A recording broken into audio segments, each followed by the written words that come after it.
नमस्कार दोस्तों, मेरा नाम है विशाल और आज बात करेंगे हम मूल अधिकारों के छठवें भाग की छठवें पार्ट की। इस वीडियो में हम चर्चा करेंगे अनुच्छेद 20 और अनुच्छेद 21 की। अनुच्छेद 22 की चर्चा हम अगले वीडियो में करेंगे, जो कि स्वतंत्रता के अधिकार के अंतर्गत आते हैं। कौन से? 19, 20, 21 और 22। ये आपके चार अनुच्छेद स्वतंत्रता के अधिकार के अंतर्गत आते हैं। तो चलिए शुरुआत करते हैं। बात करते हैं अनुच्छेद 20 की, अपराध के लिए दोष सिद्धि के संबंध में संरक्षण।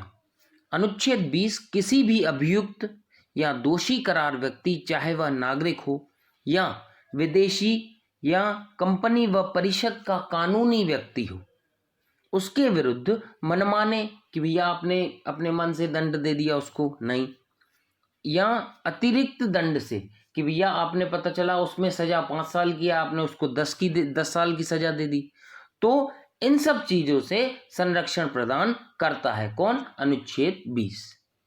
ठीक, अब इसकी चर्चा कर लेते हैं। इसके लिए 3 व्यवस्थाएं भी की गई हैं। वो कौन सी व्यवस्था है? पहली व्यवस्था है कोई पूर्व पद प्रभाव कानून नहीं। मतलब किसी व्यक्ति अपराध के लिए, मतलब कोई व्यक्ति अपराध के लिए तब तक सिद्ध दोष नहीं ठहराया जाएगा जब तक कि उसने ऐसा कोई कार्य करने के समय जो अपराध के रूप में आरोपित है, कि मतलब उस पर यह आरोप लगाया गया है कि भैया ये अपराध है, किसी प्रवर्त विधि का अतिक्रमण नहीं किया है, कि भैया उसने यदि कोई कार्य किया है, यदि उस पर तब तक लॉ नहीं बना है, नियम नहीं बना है जिसका उसने अतिक्रमण किया हो, तब तक वो अपराध नहीं माना जाएगा। ठीक, दूसरे की बात करते हैं, उससे अधिक शक्ति का भागी नहीं होगा जो उस अपराध के लिए किए जाने के समय प्रवर्त विधि के अधीन अधिरोपित की जा सकती थी। ठीक, अब मान लीजिए किसी ने मान लो मर्डर कर दिया।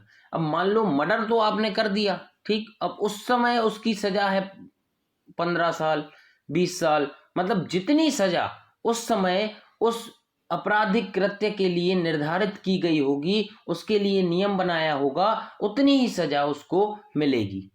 ठीक, और पर कई कई कंडीशनों में ये होता है कि जो सुप्रीम कोर्ट है वो न्याय देने के लिए, कि भैया मान लीजिए कि उसको प्रॉपर न्याय नहीं मिला है, सामने वाली पार्टी को जिसका मर्डर हो, मान लीजिए की बात, जिसका मर्डर हो गया है, जिसके साथ आपराधिक कृत्य हुआ है, उसको यदि प्रॉपर न्याय नहीं मिला है, तो supreme court out of the box जाकर, मतलब दायरे से बाहर जाकर 142 अनुच्छेद के तहत 142 अनुच्छेद के तहत सुप्रीम कोर्ट उसको न्याय दिलवा सकता है या दे सकता है। ठीक, अब बात करते हैं दोहरी क्षति नहीं। मतलब किसी व्यक्ति को एक ही अपराध के लिए एक बार से अधिक अभियोजित और दंडित नहीं किया जाएगा। भैया मान लीजिए कि किसी ने मर्डर कर दिया या किसी ने कोई आपराधिक कृत्य कर दिया, तो उसको, उस व्यक्ति को सिर्फ एक ही बार सजा दी जाएगी। ठीक, कि भैया अभी मान लो आपने उसको 5 साल की सजा दे दी, अगले 10 साल में उसको फिर से पकड़ के 5 साल की सजा दे दी, तो ऐसा नहीं, एक आपराधिक कृत्य के लिए एक ही बार सजा उसको दी जाएगी। ठीक, तीसरे बात करते हैं तीसरे की, स्व अभिशंसन नहीं। किसी अपराध के लिए अभियुक्त किसी व्यक्ति को स्वयं अपने विरुद्ध साक्षी होने के लिए बाध्य नहीं किया जाएगा। मतलब यदि मैंने कोई कृत्य किया है, मान लीजिए कि बात, मैंने कोई कृत्य किया है या आपराधिक कृत्य किया है, तो मैं अपने खिलाफ गवाही नहीं दे सकता। ठीक, चाहे वो लिखित हो, मौखिक हो, मैं अपने खिलाफ गवाही नहीं दे सकता। अभी हाल ही में एक पिक्चर आई थी स्टेट वर्सेस जॉली एलएलबी करके, तो उसमें क्या था कि जो पुलिस एक टेररिस्ट को पकड़ के लाई थी, तो पुलिस ये बोल रही थी कि भैया इसने खुद कबूला है कि मैं टेररिस्ट हूँ। ठीक, तो वहां एक वकील साहब बैठे थे, कौन? माथुर साहब बैठे थे।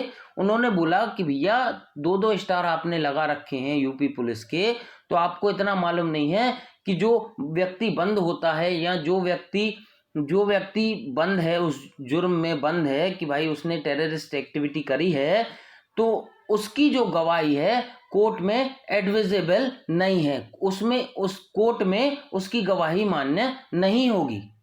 ठीक, अब चर्चा करते हैं अगले की, कि एक पूर्व पद प्रभाव कानून वह है जो पूर्व व्यापी प्रभाव से दंड आरोपित करता है। ठीक, अर्थात किए गए कृत्यों पर या जो ऐसे कृत्यों हेतु दंड को बढ़ाता है।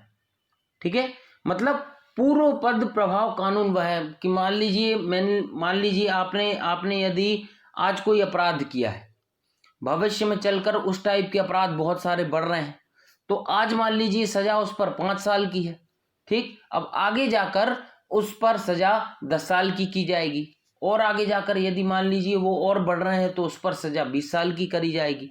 ठीक, तो आपको मतलब जिसने अपराध किया है, जो अपराधी होते हैं, जो आपराधिक कृत्य करते हैं, उनको जो जिस टाइम पे उन्होंने वो किया है, क्या किया है, जिस टाइम पे उन्होंने वो अपराध किया है उसी टाइम की उनको सजा मिलेगी। मान लो की बात, यदि आज कोई अपराध किया है उस पे सजा 5 साल की है, ठीक, तो उसे 5 साल की सजा दी जाएगी। यदि मान लीजिए 1 महीने बाद किया, उस पे सजा 10 साल की हो गई, तो उसे 10 साल की सजा दी जाएगी।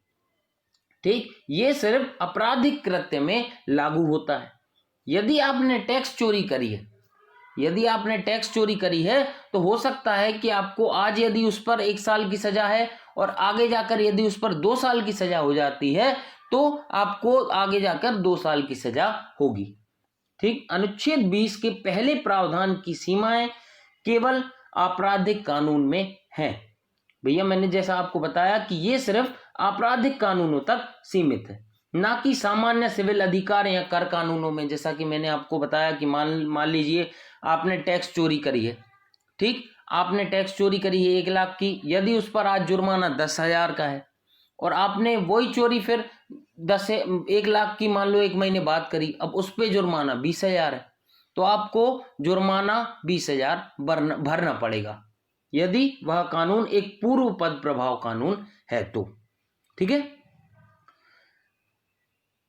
दूसरे शब्दों में जन उत्तरदायित्व या एक कर को पूर्व व्यापी रूप में लगाया जा सकता है। जैसा कि मैंने आपको बताया ना कि भैया मान लीजिए मैंने अभी टैक्स चोरी करी है, ठीक, आज उस पर जुर्माना 2 रुपए है, 5 रुपए है, 100 रुपए है, 5,000 रुपए है।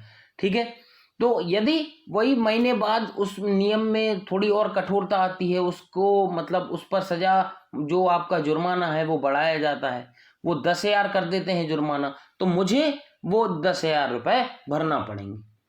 ठीक,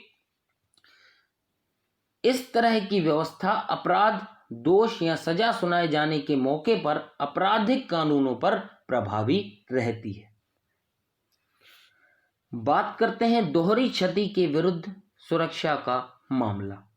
ठीक, सिर्फ एक कानूनी न्यायालय या न्यायिक अधिकरण में ही उठाया जा सकता है। भैया जैसे आपको एक बार सजा मिल गई तो दूसरी बार आपको वो सजा ना मिले, ये मामला सिर्फ न्यायालय या न्यायिक अधिकरण में ही उठाया जा सकता है। दूसरे शब्दों में यह विभागीय या प्रशासनिक सुनवाई में लागू नहीं हो सकता। जैसे कि मैं आपको इसका छोटा सा उदाहरण देता हूं कि मान लीजिए मैं स्कूल में पढ़ता हूं और मैंने यदि कोई शरारत कर दी, ठीक, अब शरारत तो कर दी, अब टीचर आएगी वो मेरे को सजा देगी। अब सजा मान लीजिए नील डाउन कर दिया उनने मेरे को, अब नील डाउन तो उनने कर दिया, ठीक, अब वो फिर गई दूसरी टीचर आई, अब उनने भी मेरे को नील डाउन कर दिया, ठीक, और हो सकता है मैंने कुछ गलत कर दिया हो तो दूसरी टीचर ने भी मेरे को नील डाउन कर दिया, ठीक। अब मान लो तीसरी टीचर आई, उनको पता चला, उनने भी मेरे को नील डाउन कर दिया, ठीक है।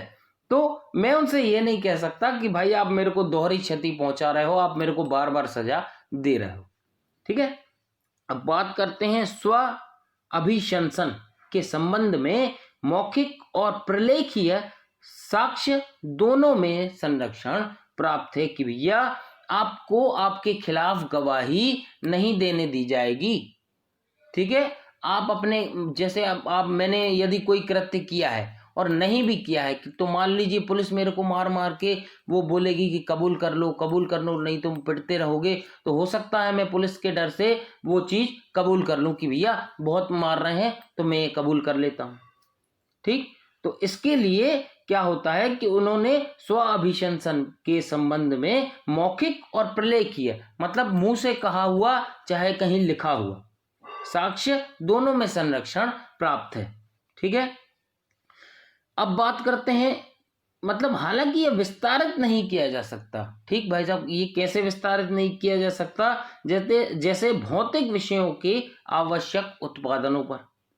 भाई ये पुलिस चाहेगी तो आपका टेस्ट भी ले सकती है, अंगूठे के निशान भी ले सकती है, आपके हस्ताक्षर मिलाने को भी ले सकती है कि भैया पुलिस वालों को भी तो कुछ होना चाहिए ना, कि वो जिससे अपराधी को पकड़ पाए, ढूंढ पाए। तो इसके लिए वो आपके हस्ताक्षर हो गया, निशान हो गया, रक्त की जांच आदि को भी अनिवार्य कर सकती है। किसी इकाई की, जैसे कि किसी वीडियो टेप वगैरह हो गया, उसकी प्रदर्शनी की अनिवार्यता कि भैया वो वीडियो टेप चलाया जाए। या ऐसे भी कोई होते हैं कि जैसे आपने कहीं कुछ अपने शरीर में छुपा के तो नहीं रखा, तो हो सकता है आपकी चेकिंग भी करी जाए, आपके क्लॉथ्स उतार के। तो ये सब भी चलता है। इसके अलावा इसका विस्तार केवल आपराधिक सुनवाइयों पर ही हो सकता है। ठीक है भाई साहब, इसका जो विस्तार है, ये जो चीजें लगेंगी आपकी सिर्फ आपराधिक सुनवाइयों पर ही लगेंगी। ठीक, अब जो आपराधिक प्रकृति की ना हो उन पर ये सुनवाइयां नहीं लगेंगी।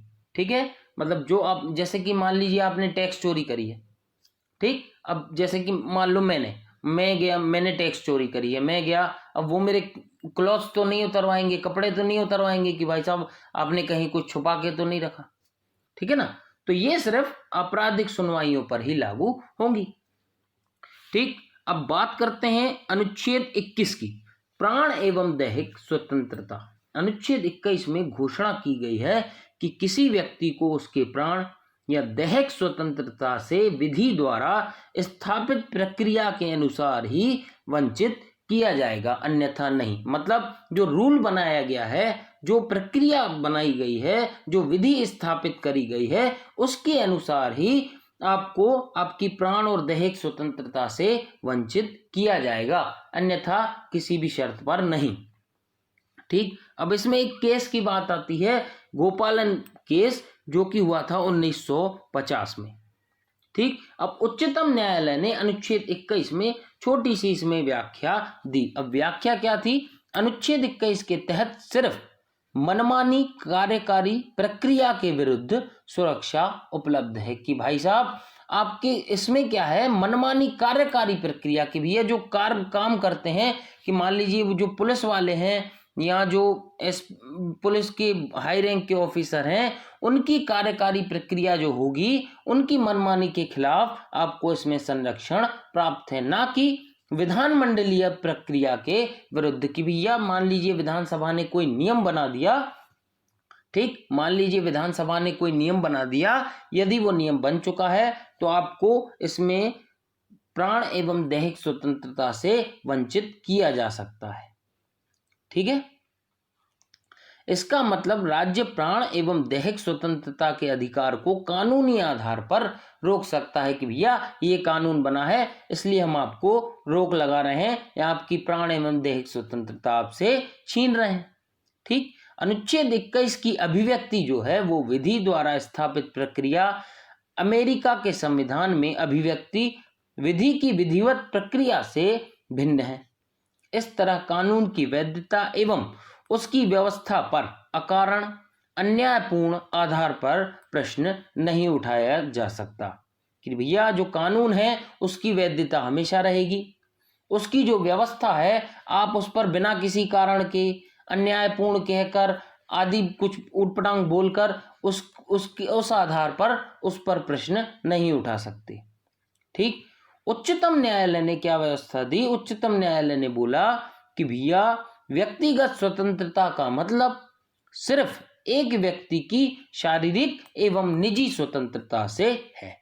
ठीक, अब भाई साहब ये व्यवस्था चलती रही, आपको याद होगा कि 1975 और 77 के बीच इमरजेंसी भी लगी थी, तो इसमें भी बहुत सारे अधिकार छीन लिए गए थे इसी टाइप के, कि भैया प्राण एवं दैहिक स्वतंत्रता में ये नियम बना है तो आपसे उसकी स्वतंत्रता हम छीनते हैं, प्राण एवं दैहिक स्वतंत्रता आपसे छीनते हैं। ठीक, फिर मेनका, अब एक दूसरा मामला, मतलब दूसरा केस, मेनका मामला 1978 में उच्चतम न्यायालय ने अनुच्छेद 21 के तहत गोपालन मामले में अपने फैसले को पलट दिया।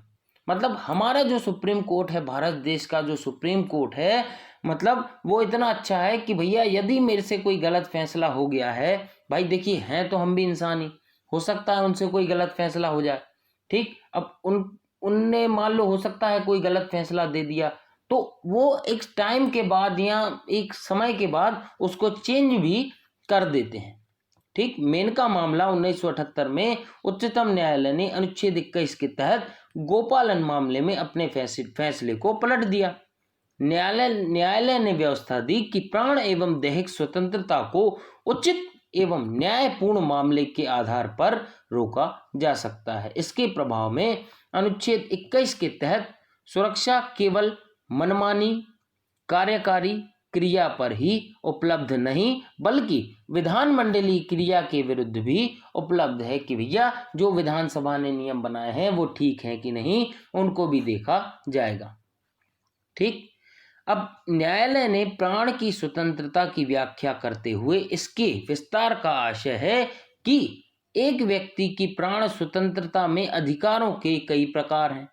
इसमें प्राण के अधिकार को शारीरिक बंधनों में नहीं बांधा गया। बात करते हैं इस केस के बाद अपने फैसले को दोबारा स्थापित किया किसने? उच्चतम न्यायालय ने। इसमें अनुच्छेद 21 के भाग के रूप में बहुत सारे अधिकार भी जोड़ दिए गए, ठीक। अब वो मैं अधिकार बताता हूं आपको।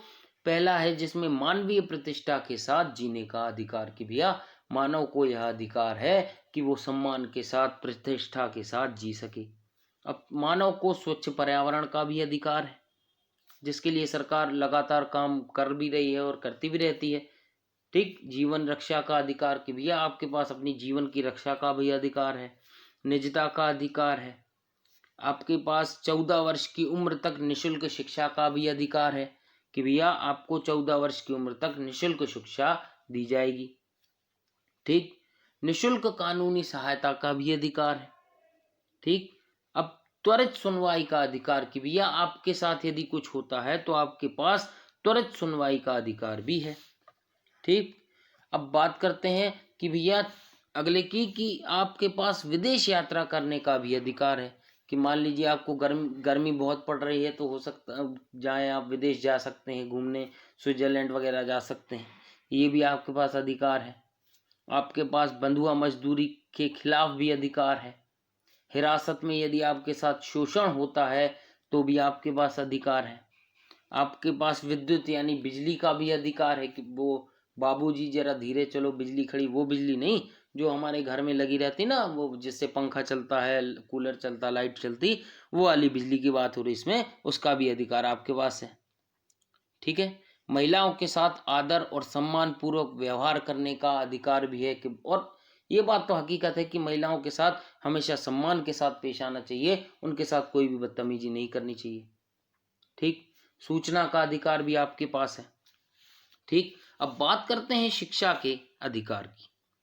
अनुच्छेद 21 का में अनुच्छेद 21 का में घोषणा की गई है, ध्यान से सुनिएगा, अनुच्छेद 21 का में घोषणा की गई है, 21 का में घोषणा की गई है कि राज्य 6 से 14 वर्ष तक की उम्र के बच्चों को निशुल्क और अनिवार्य शिक्षा उपलब्ध कराएगा। इसका निर्धारण राज्य करेगा। इस प्रकार यह व्यवस्था केवल आवश्यक शिक्षा के एक मूल अधिकार के अंतर्गत है, ना कि उच्च या व्यावसायिक शिक्षा के संदर्भ में। यह व्यवस्था जो है, यह व्यवस्था 86वें संविधान संशोधन अधिनियम 2002 के अंतर्गत की गई है। यह संशोधन देश में सर्व शिक्षा के लक्ष्य में एक मील का पत्थर साबित हुआ है, और ये बात सही है। सरकार ने यह कदम नागरिकों के अधिकार के मामले में द्वितीय क्रांति की तरह उठाया है, ठीक। और इससे क्या है, बहुत सारे बच्चे पढ़ने भी लगे, जो गांव के आदि में बच्चे होते हैं ना, वो जो पढ़ाई छोड़ देते हैं बीच में, तो इससे क्या है, उन बच्चों पर ज़्यादा प्रभाव पड़ा है, वो शिक्षित होने लगे हैं। इस संशोधन के पहले भी संविधान के भाग 4 के अनुच्छेद 45 में बच्चों के लिए निशुल्क एवं अनिवार्य शिक्षा की व्यवस्था थी, पर निदेशक सिद्धांत होने के कारण, मतलब जो नीति निदेशक सिद्धांत हैं, यह एक सरकार पर होता है कि वो उसको लागू करे चाहे ना करे, लेकिन जो मूल अधिकार होते हैं उनको आपको लागू करना ही पड़ता है। ठीक, यह संशोधन अनुच्छेद 45 के निर्देशक सिद्धांत को बदलता है। अब इसे पढ़ा जाता है, राज्य सभी बच्चों को 14 वर्ष की आयु पूरी करने तक निःशुल्क और अनिवार्य शिक्षा देने के लिए उपबंध करने का प्रयास करेगा कि भैया राज्य आपके लिए प्रयास करेगा। प्रत्येक नागरिक का यह कर्तव्य होगा कि वह 6 से 14 वर्ष तक के अपने बच्चे को शिक्षा प्रदान कराएगा। ठीक, अब इसमें एक मूल कर्तव्य अनुच्छेद 51 का के तहत जोड़ा गया। प्रत्येक नागरिक का यह कर्तव्य होगा, मतलब हमारा आपका सबका एक कर्तव्य होगा, जिन जिन के पास छोटे छोटे बच्चे हैं, कि वह 6 से 14 वर्ष तक के बच्चों को शिक्षा प्रदान कराएगा, शिक्षा प्राप्त कराएगा, जिससे वो पढ़ा लिखा बने। अब 1993 में उच्चतम न्यायालय ने अनुच्छेद 21 के अंतर्गत स्वयं जीवन के अधिकार में प्राथमिक शिक्षा को मूल अधिकार में जोड़ा। इसमें व्यवस्था की गई कि भारत के किसी भी बच्चे को 14 वर्ष की आयु तक निःशुल्क शिक्षा प्रदान की जाए। इसके उपरांत उसकी शिक्षा का अधिकार जो है आर्थिक क्षमता की सीमा एवं राज्य के विकास का विषय है कि भैया आप 6 से 14 वर्ष तक के बच्चों को शिक्षा अनिवार्य है, और उसके बाद यदि उसको पढ़ना है तो वो उसकी आर्थिक क्षमता और राज्य किस प्रकार की व्यवस्था करता है उसका विषय है। ठीक, इस फैसले में न्यायालय ने अपने पूर्व फैसले, मतलब एक न्यायालय ने फैसला 1992 में भी लिया था, उसको बदल दिया, जिसमें घोषणा की गई थी 1992 में कि शिक्षा का अधिकार किसी भी स्तर पर है, मतलब प्राथमिक हो चाहे बड़ी क्लासें हो, सब ठीक किसी भी स्तर पर है, जिसमें व्यावसायिक शिक्षा जैसे चिकित्सा, इंजीनियरिंग, MBA वगैरह शामिल है।